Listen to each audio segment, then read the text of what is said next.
आडवाणी जी ने अपनी किताब में लिखा था, उन्होंने एक किताब लिखी थी और किताब में लिखा था कि जो आरएसएस और बीजेपी की सच्ची लेबोरेटरी, मतलब सच्चा कारखाना गुजरात में नहीं है मगर मध्य प्रदेश में है, ये उनका कहना था। तो जब मैं इस भाषण की तैयारी कर रहा था तो मैंने सोचा, आडवाणी जी ने कहा था कि मध्य प्रदेश उनकी लेबोरेटरी है, उनका कारखाना है, तो चलो देखते हैं आरएसएस और बीजेपी की लेबोरेटरी में, कारखाने में ये क्या क्या काम कर रहे हैं। दो तीन उदाहरण आपको देना चाहता हूं। बीजेपी की लेबोरेटरी में मरे हुए लोगों का इलाज किया जाता है और उनका पैसा चोरी किया जाता है। हिंदुस्तान के किसी और प्रदेश में मरे हुए लोगों का इलाज नहीं होता है, मध्य प्रदेश में मरे हुए लोगों का इलाज होता है और पैसा चोरी किया जाता है।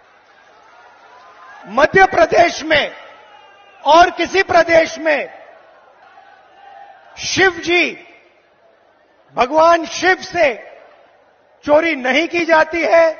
मध्य प्रदेश में महाकाल कॉरिडोर में शिव जी से चोरी की जाती है।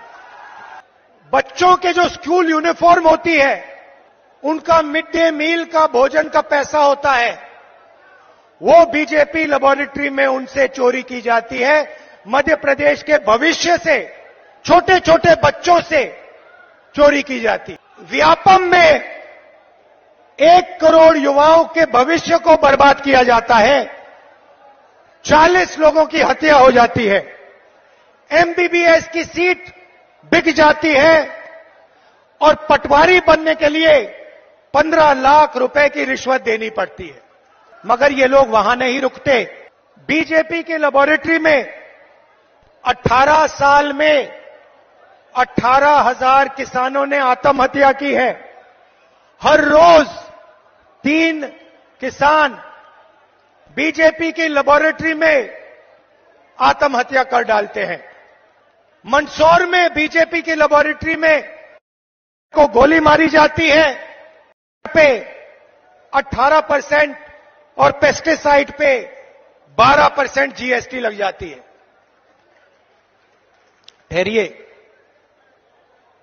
बीजेपी की लेबोरेटरी में हर रोज महिलाओं का बलात्कार होता है। 12 साल में रेप होता है। भोपाल में एक लड़की का बलात्कार होता है और जब उसका भाई उसे बचाने की कोशिश करता है तो पुलिस के सामने उसकी हत्या कर दी जाती है। ये बीजेपी आरएसएस की लेबोरेटरी का काम। 45 सिलेंडर 11, और जहां भी देखो वहां पे प्राइवेटाइजेशन और कॉन्ट्रैक्चुअलाइजेशन किया जा रहा है।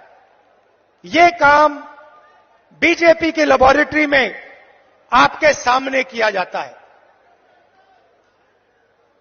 बीजेपी की लेबोरेटरी में आदिवासी जिला है। बीजेपी के नेता आदिवासियों के ऊपर पेशाब करते हैं। यह मतलब था आडवाणी जी का जब उन्होंने कहा मध्य प्रदेश में आरएसएस और बीजेपी की लेबोरेटरी बनेगी। खबरों में बने रहने के लिए ग्रामीण भारत टीवी को सब्सक्राइब कीजिए और बेल आइकॉन दबाना ना भूलें।